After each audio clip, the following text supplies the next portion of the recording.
Fala galera, para deixar alguma coisa pronta para ó, só dizer que a censura já chegou no GPT, hein, galera. Obrigado aí, esquerda. Valeu, tá? O mundo agradece. Eu fazer uma imagem lá, agora eu não posso usar, por exemplo, caramba, será que eu posso falar agora?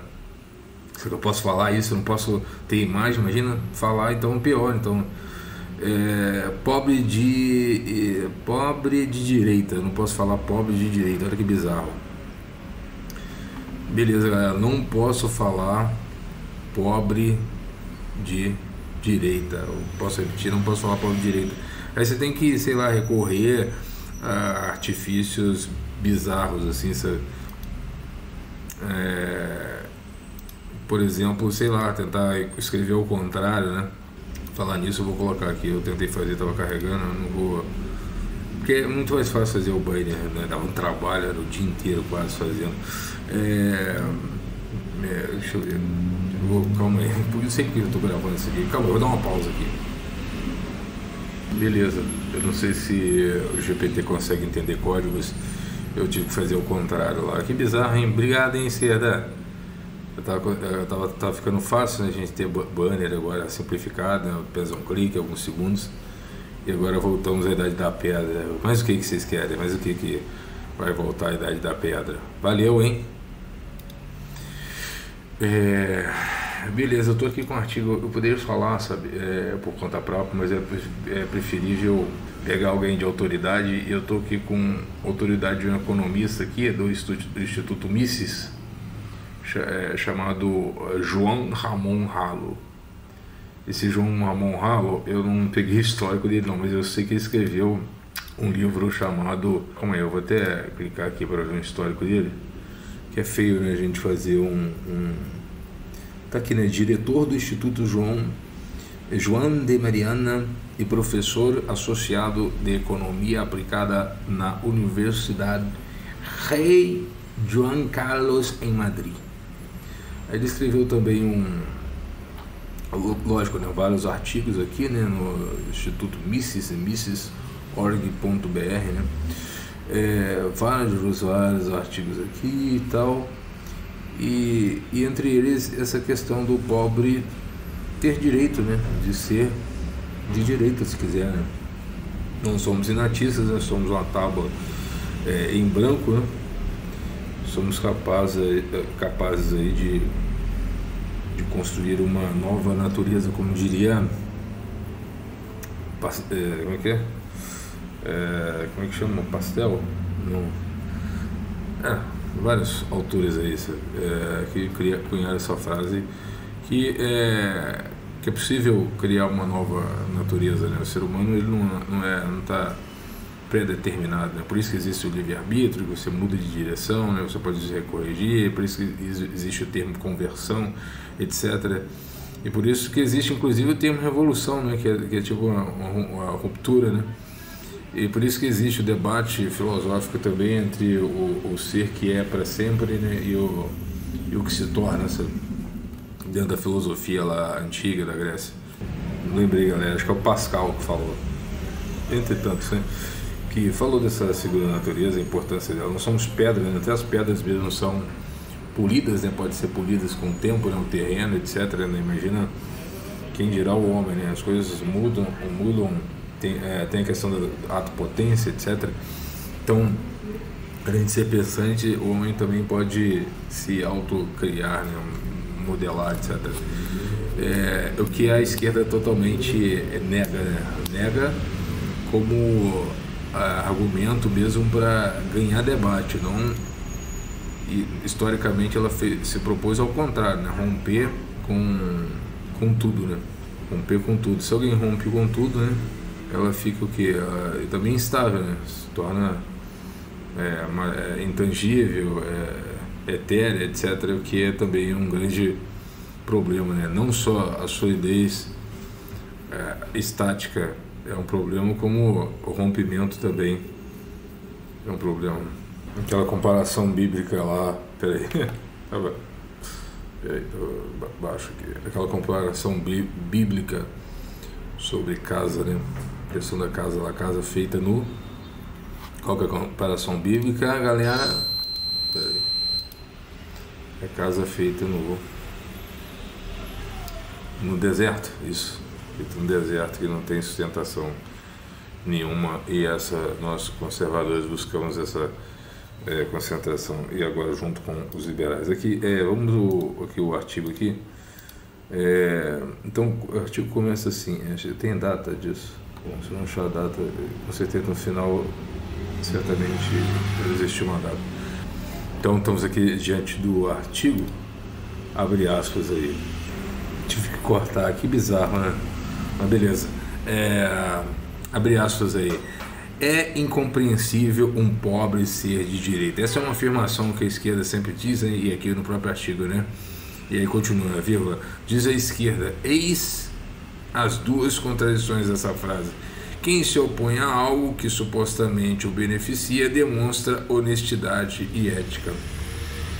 Só comentando um pouco, né, essa questão, né, é incompreensível um pobre ser de direita. Já começa errado porque esse conceito de direita, né, tem por fundamento os 3 pilares daquilo que eu já escrevi sobre, e uma teoria própria, agora minha, que é a origem de tudo, né, que nasce da família, tudo que a esquerda odeia, da religião e do exército. Então, assim, o povo pode ser de direita porque ele quer preservar a família, precisa preservar a religião como base moral e sustentação também de direção, no sentido...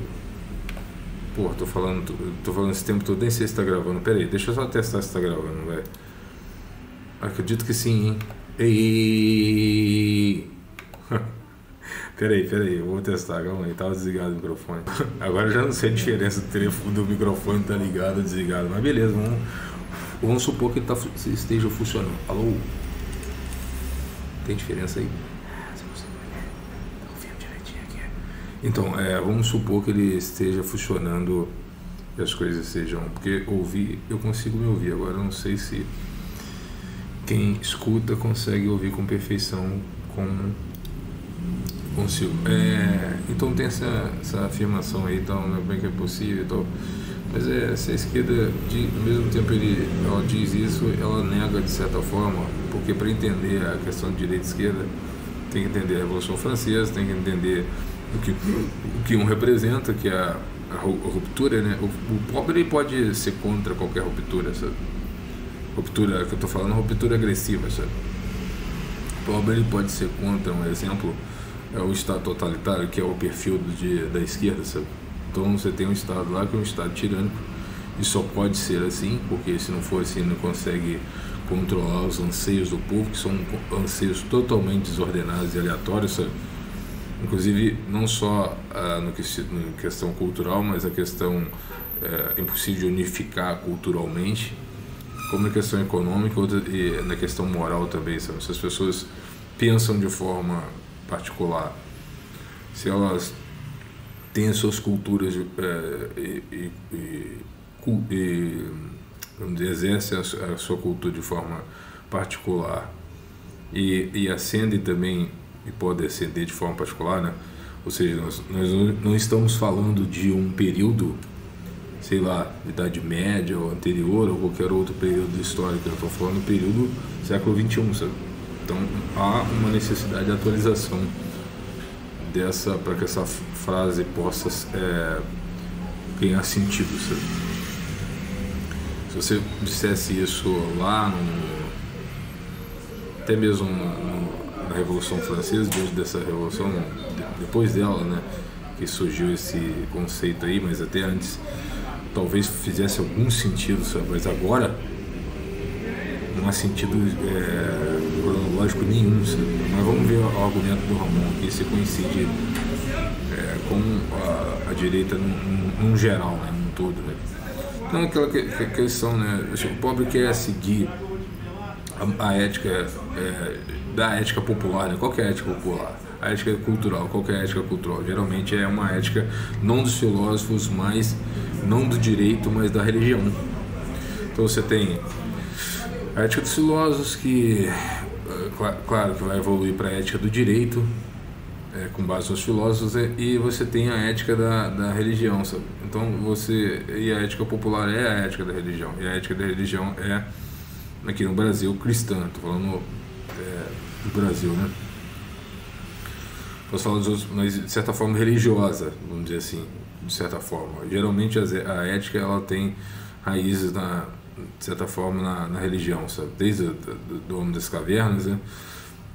Porque o transcendente serviria como um marco, assim, sabe? Positivo, vamos dizer assim, que o sujeito deveria sempre que se desviar de um caminho justo, vamos dizer assim, pudesse recorrer. Lógico, depois veio o direito positivo, mas você tem isso aí, né? Eu estou falando besteira.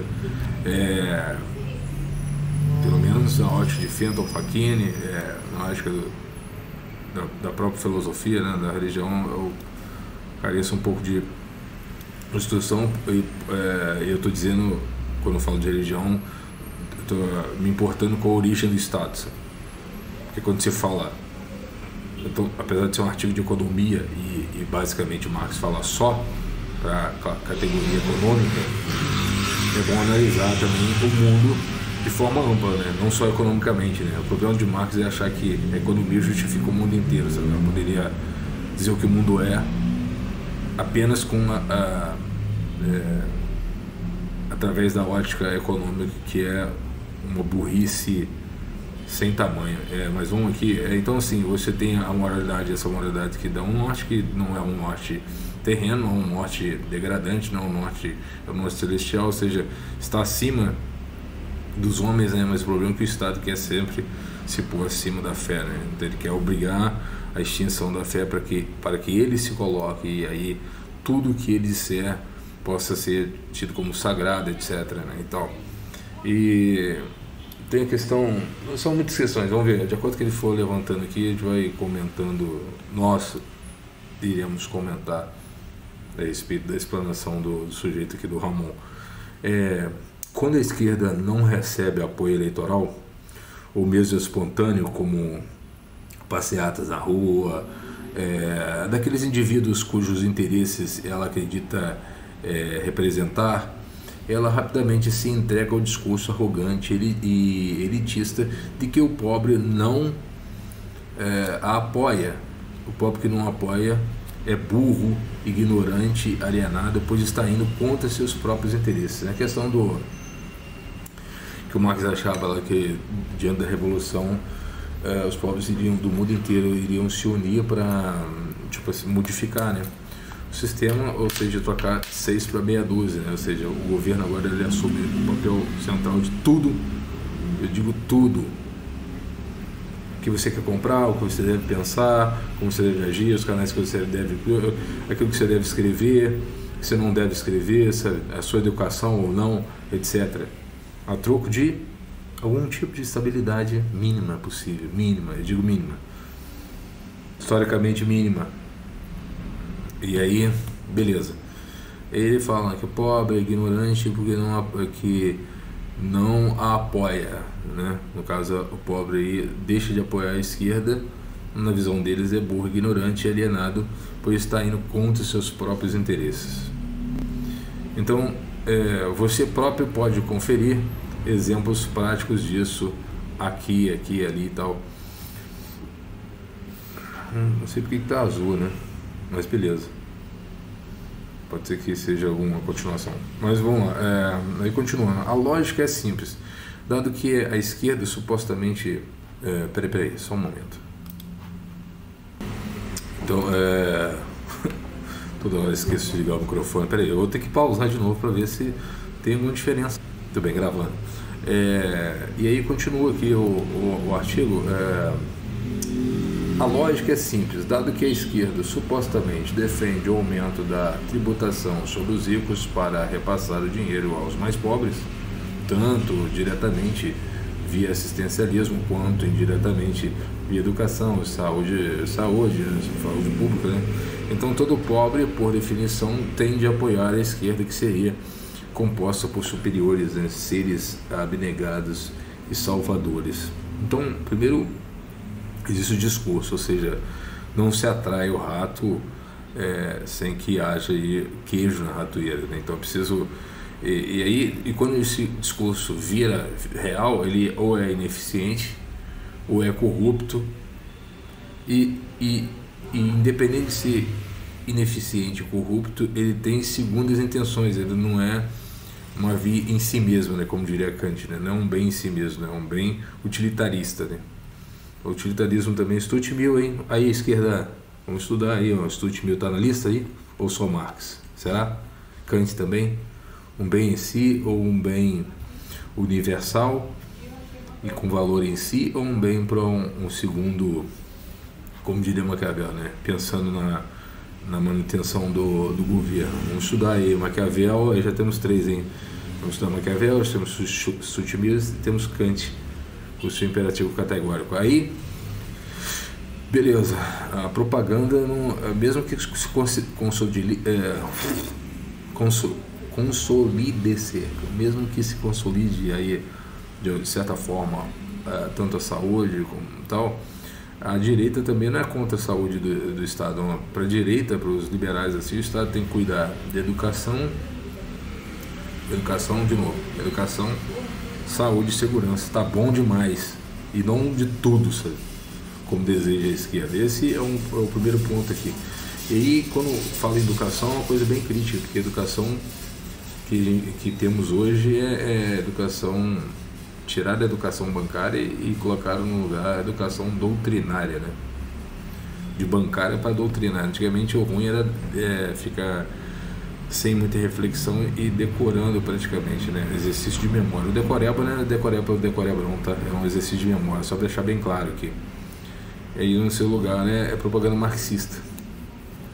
Aí vamos colocar aí, leiam Paulo Freire com visão crítica, tá? Porque aí eles vão entender que a intenção deles é usar, não ensinar, mas usar o palco da educação, ou seja, um lugar onde que existam pessoas ali que têm a obrigação de cumprir as tarefas para sistematicamente falar bem do marxismo, mesmo que veladamente.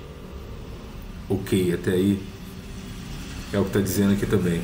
Então todo pobre, por definição, tende a apoiar a esquerda, que seria então composta por superiores, seres abnegados e salvadores. É claro que não é toda a esquerda que adota essa postura de desdém geral pelos indivíduos que não sabem votar, mas é recorrente encontrar esses tipos nas redes sociais. Entre parênteses, isso é um fenômeno mundial. Na Espanha, por exemplo, uma proeminente figura pública recentemente xingou os trabalhadores que não votaram na esquerda espanhola, no caso. Aí segue aqui 2 premissas discutíveis.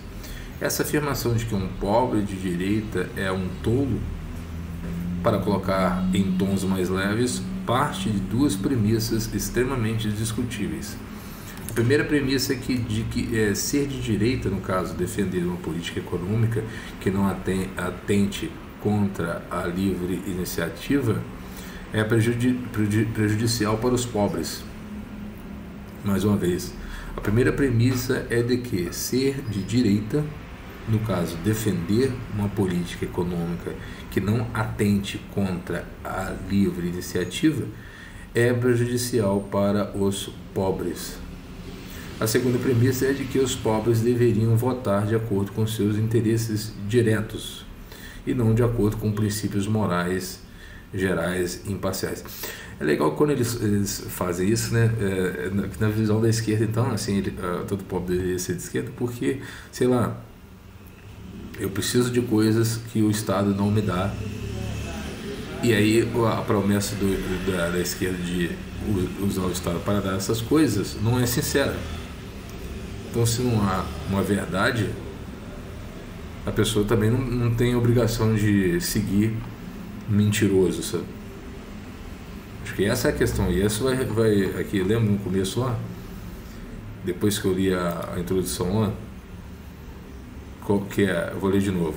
Quem se opõe a algo que supostamente o beneficia demonstra honestidade e ética. Então, quem é de direita nada mais está fazendo do que demonstrando honestidade e ética. Por quê?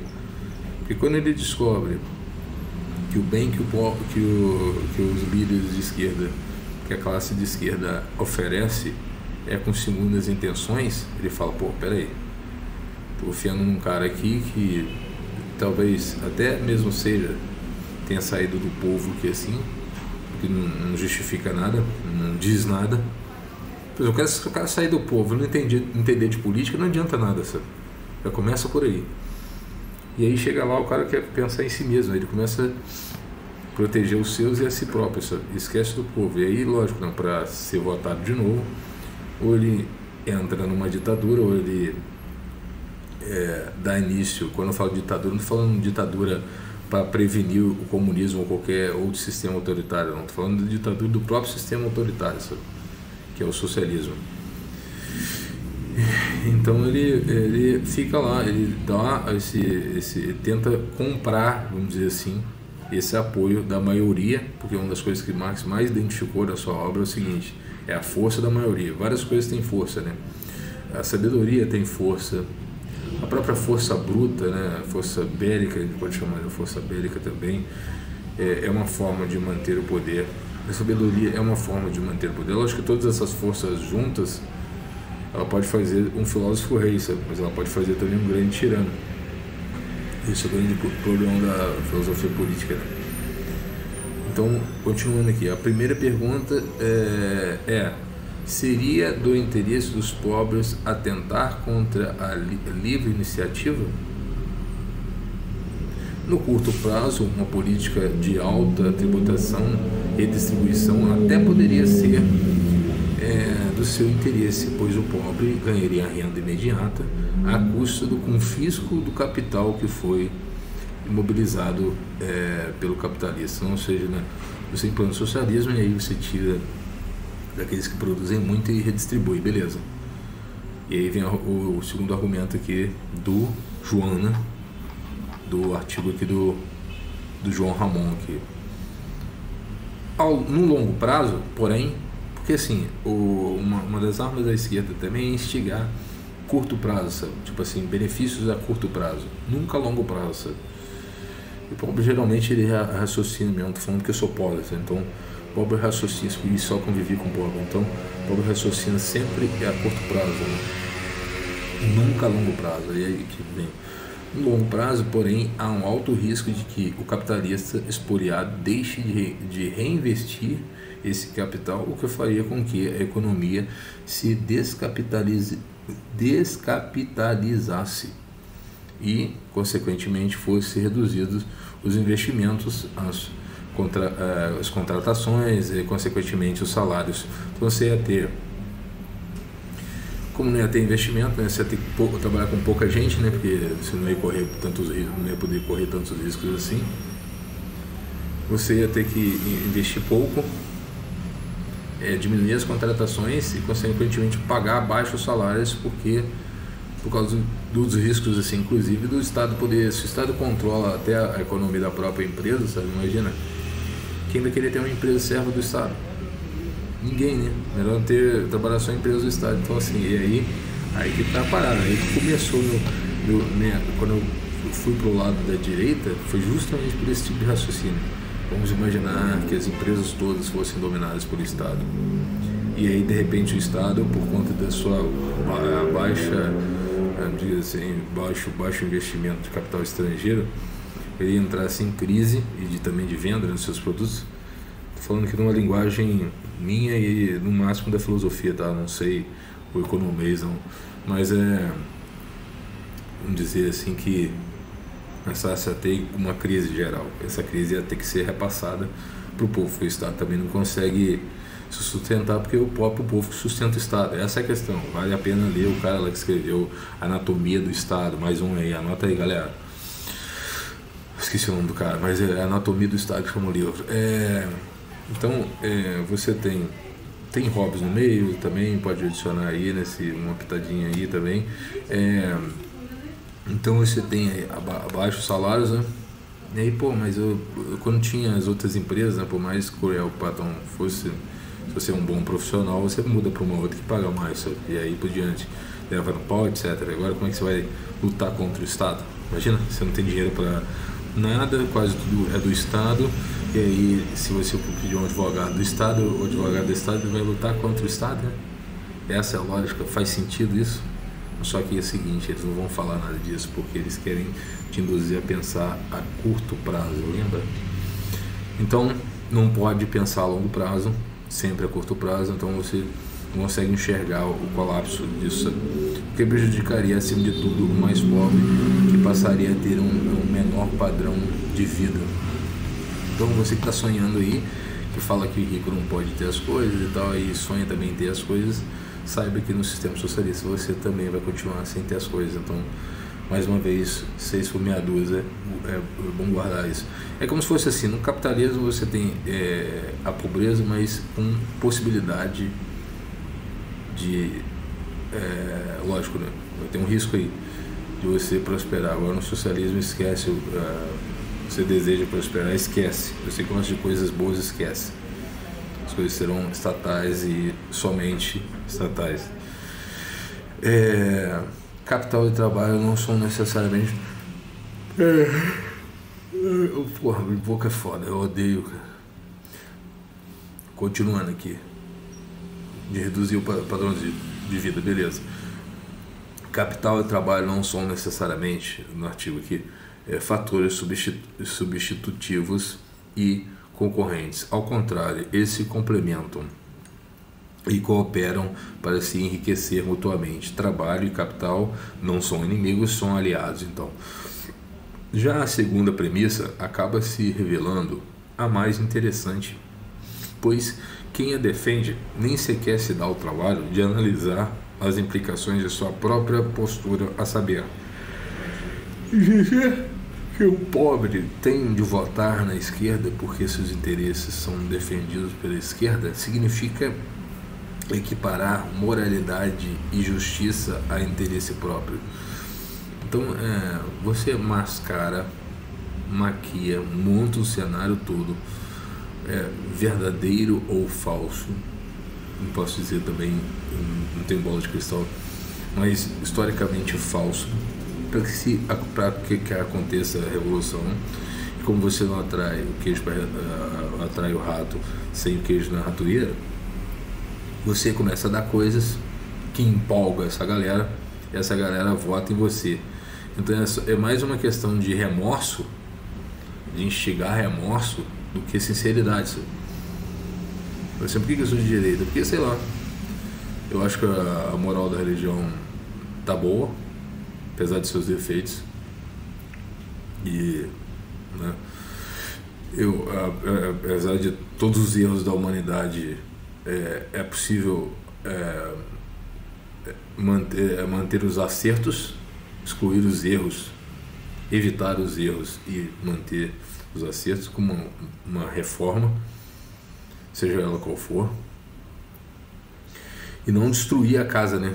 Tem um vazamento, então destrói a casa inteira, sabe? Como propõe, porque aí, lógico, vai reconstruir a casa e outros novos vazamentos ocorrerão, sabe?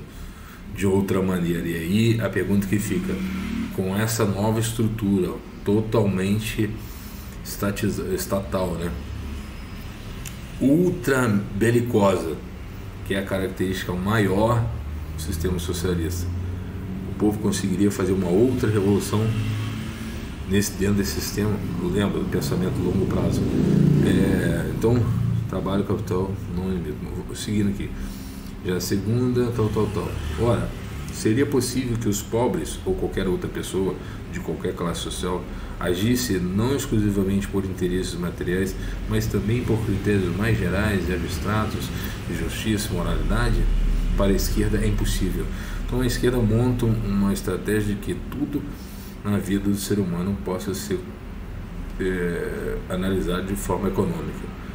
Fica de fora pensamentos abstratos, pensamentos que incluem moralidade, pensamento de justiça, pensamentos particulares, tudo em nome desse grande Leviatã que agora dita tudo, se levantou, é forte, tem todo o poder, e agora dá coisas, mas cobra em troca e produz remorso das pessoas, sabe? Então, seguindo aqui, imagine um pobre que tenha a opção de roubar a carteira do seu vizinho mais rico sem que ninguém possa descobrir ou mesmo suspeitar. Deveria esse pobre efetuar o roubo? Fazê-lo, sem dúvida, seria uma demonstração de seu interesse próprio. Seu bem-estar material aumentaria a custo do seu vizinho mais rico. Consequentemente, se justiça e moralidade forem sinônimos de interesse pessoal, como afirma a esquerda para o caso eleitoral dos pobres, então devemos concluir que, sim, esse pobre deveria roubar a carteira do vizinho. Mais ainda, se ele não o fizer, será um direitista tolo. Entretanto, tão logo constatamos que a questão da justiça e da moralidade não está restrita a um estrito interesse material egoísta. Deveria então resultar de todo compreensível e sensato que esse pobre declinará de roubar a carteira do vizinho mais rico. Não é que ele seja um direitista tolo, ele é simplesmente uma pessoa íntegra, honesta e justa para com seu vizinho.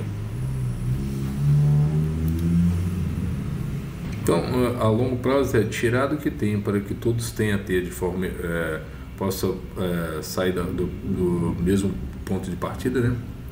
Então, todo mundo que produzir na humanidade é mal e os bens serão tirados dessas pessoas e redistribuídos aos pobres. Essa é a primeira etapa, beleza?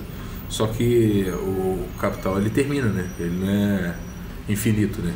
Vai chegar um tempo em que esses bens aí também eles já foram aí, digamos assim, não sei, capilarizados assim, né? Eles aos poucos eles foram diminuindo até chegar ao ponto de agora só todo mundo está num sistema igual, etc. Aí outras crises virão, porque o país ele não está isolado do mundo, né? Ele precisa, não sou economista para aprofundar nisso, mas ele precisa vender seus produtos para que exista aí uma troca e uma evolução desse próprio país. Mas se ele entra em crise dentro do movimento socialista, é como se fosse um tirano controlando o povo, mas redistribuindo, né? Supostamente as glórias e supostamente os fracassos. Mas um lugar onde não há estímulo, onde o Estado controla tudo, aumenta a chance desses fracassos. Então, ou seja, o Estado que antes prometia uma glória contínua, perene, agora está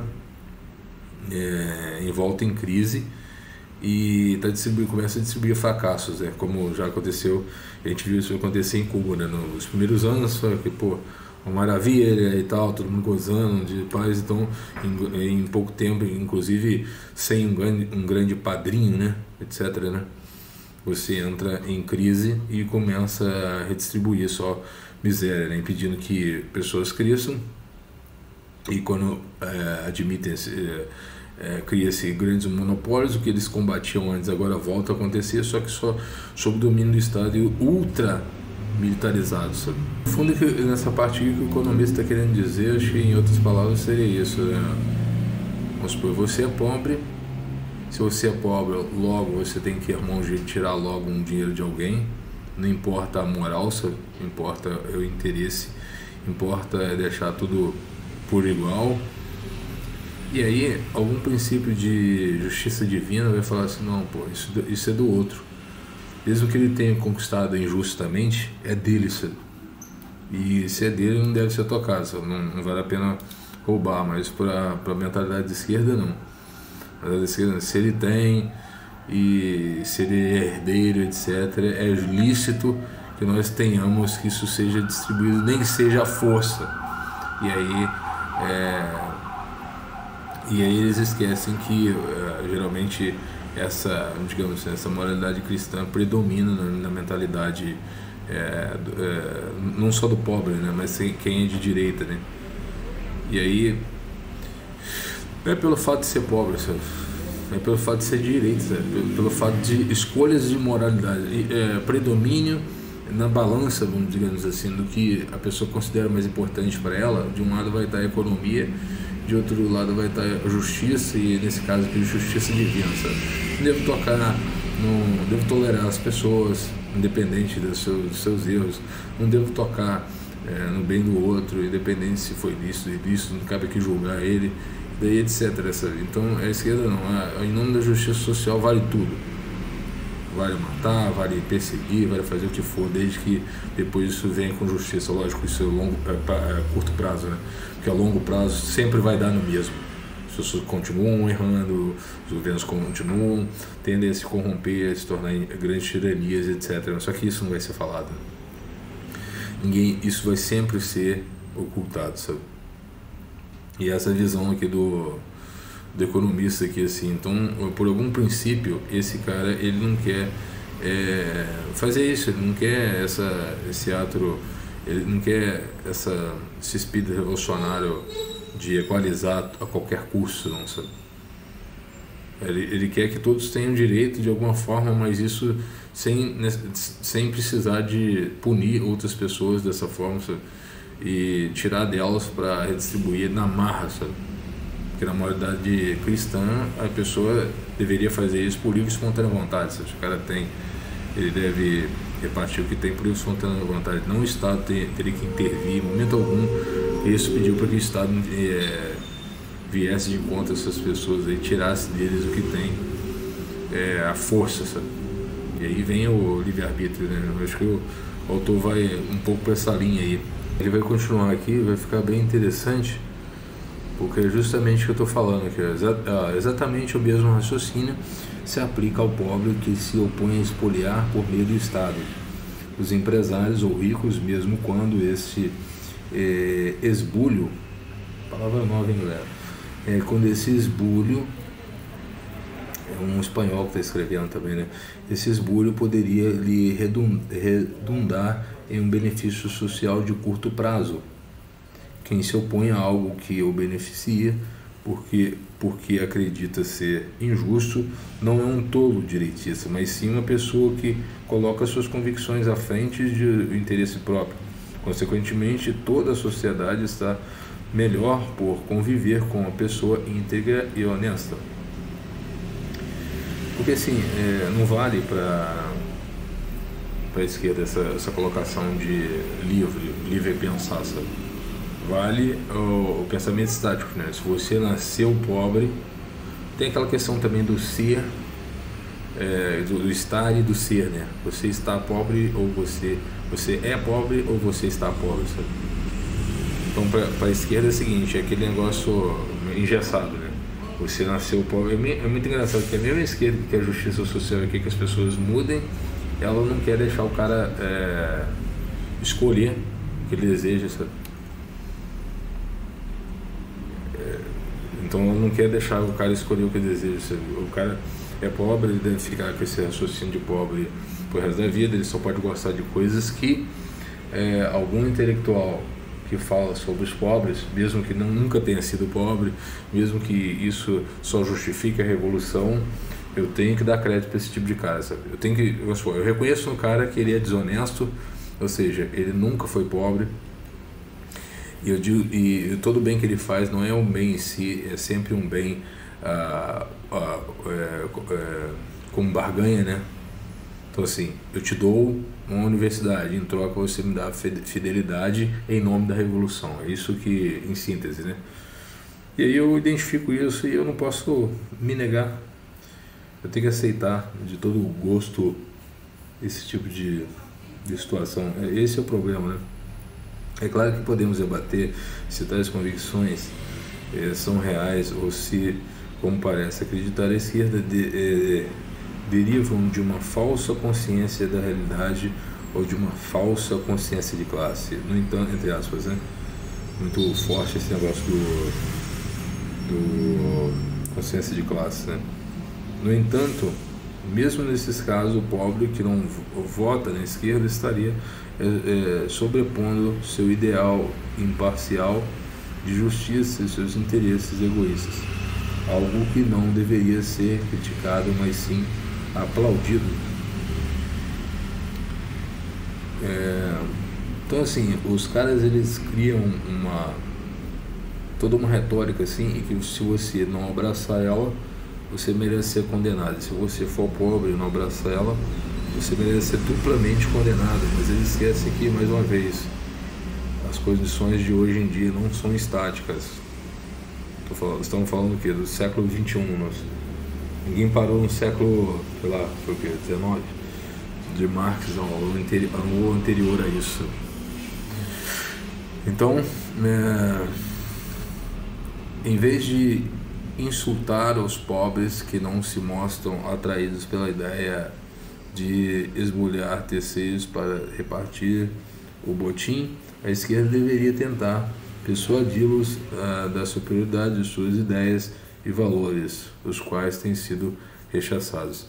O desdém, nesse caso, diz muito mais a respeito do desdenhador do que do desdenhado. E aí segue aqui, eu acho que termina, né? Eu acho que foi aí, só para mais um crédito aqui, né? Já falei isso no início, mas é diretor, esse João Ramon Ralo, que fez o artigo, é diretor do Instituto João de Mariana e professor associado de Economia Aplicada na Universidade Rei João Carlos, em Madrid, e também faz parte do Instituto Mises aí. Esse tem aqui números comentários, etc, né? Mas eu acho que em síntese da minha parte que eu posso contribuir mesmo de forma original não como original, é que é questão de ser e estar, sabe? As coisas não são estáticas, as pessoas têm direito de fazer o que querem. O problema é que a esquerda se acha a justiça do mundo, né? A justiça encarnada, né? Então eu, por não achar que não é, achar que na verdade são sei lá, manipuladores, né? Manipuladores das emoções, né? Através da economia das promessas, né? São demagogos de carteirinha, sabe? Profissionais da mentira. Então eu tenho o direito, por ser uma pessoa livre, de me opor a qualquer tipo de pensamento nesse sentido. Por isso que eu digo que se você é pobre, isso pode ser de direita, pode ser de esquerda, pode ser o que for, porque ninguém tem que mandar na sua consciência, não. Só você sabe dela, só você vai prestar contas e tal. É um ato orgânico, sabe? E não um ato de remorso, sabe? Lógico que quem é convertido, sabe, já viveu o outro lado, né? E sabe quanto são pessoas fracassadas, sabe? E invejosas. E quando você não compactua, às vezes não querem que eu deixe compactuar com pessoas fracassadas e invejosas. Eu devo mesmo me submeter a pessoas fracassadas e invejosas. Devo me submeter a um estado leviatã, totalitário, que quer mandar em tudo, inclusive nas coisas que eu devo seguir, acreditar ou não. É isso mesmo? Essa é a questão. Então, beleza, um forte abraço. Espero não ter que falar mais dessa questão do pobre de direita, né? Vou ver lá se o chat criou lá o... ele fez um negócio que eu pedi para fazer aqui. Uma pessoa no lixão e com a camisa, né? Destacando isso que eu pedi aqui, porque agora a gente vai ter que começar a escrever uma nova língua, hein, galera? Ao contrário, né? Escrever ao contrário. Deixa eu ver aqui. Não, eu ainda escrevi errado ainda. Escrevi errado ainda. Mas beleza, um forte abraço aí, até mais. E vamos que vamos.